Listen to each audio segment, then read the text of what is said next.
General గా జ్యోతిష్యం వాస్తు ఇలాంటివి చెప్పినప్పుడు ఫస్ట్ వచ్చే కమెంట్ ఏంటో తెలుసా? ఇవన్నీ పాచింతకాయ పచ్చడి కబుర్లు, ఇవన్నీ మూఢనమ్మకాలు అంటాం కదా.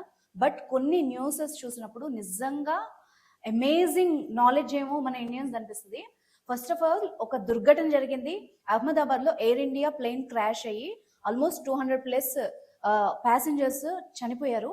బట్ అంత బాధాకరమైన విషయంలో కూడా ఒక ఆమె ఆస్ట్రో షర్మిస్టా అనే ఒక వ్యక్తి లాస్ట్ ఇయరే దీని గురించి ప్రెడిక్ట్ చేసి ఆమె ట్వీట్ కూడా చేసిందంటే నమ్ముతారా? సో ప్రెసెంట్ ఆమె ట్వీట్ వైరల్ అవుతుంది. ఎట్ ద సేమ్ టైం ఆమె లాస్ట్ ఇయర్ 2025లో ఏం జరగబోతుంది, లైక్ ఏ బిల్స్ పాస్ అవుతాయి, వక్ఫ్ బోర్డ్ బిల్ ఎలా పాస్ అవుతుంది, ఈ టైప్ న్యూసెస్ అంటే ఇప్పుడు మనకి ప్రెసెంట్ ఆల్రెడీ జరిగినాయి అన్ని ఒకప్పుడు ఆమె లాస్ట్ ఇయరే జరుగుతాయి ఫ్యూచర్లో అని చెప్పేసింది. ఎంత అమేజింగ్ కదా. ఇంతకు ముందు మనం బాబా వంగ అని ఒక మహిళ గురించి విన్నాం.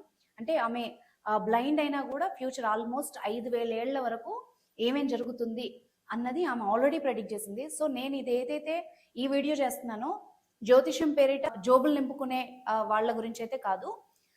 ఖచ్చితంగా ఇది జరుగుతుంది అని ఏది ఆశించకుండా చెప్పేవాళ్ళు లిటరల్లీ ఇంకా మన చుట్టూ ఉన్నారు.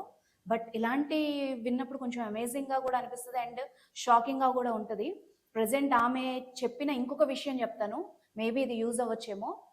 ఇదే ఆస్ట్రో షర్మిస్టా ఒరిస్సాలో బంగారు నిల్వలు దొరికి ఫ్యూచర్ లో గోల్డ్ రేట్ పడిపోతుందని కూడా చెప్పింది. సో మేబీ ఇది కనుక నిజమైతే చాలా మంది సామాన్యుల కళ నిజం అవ్వచ్చు.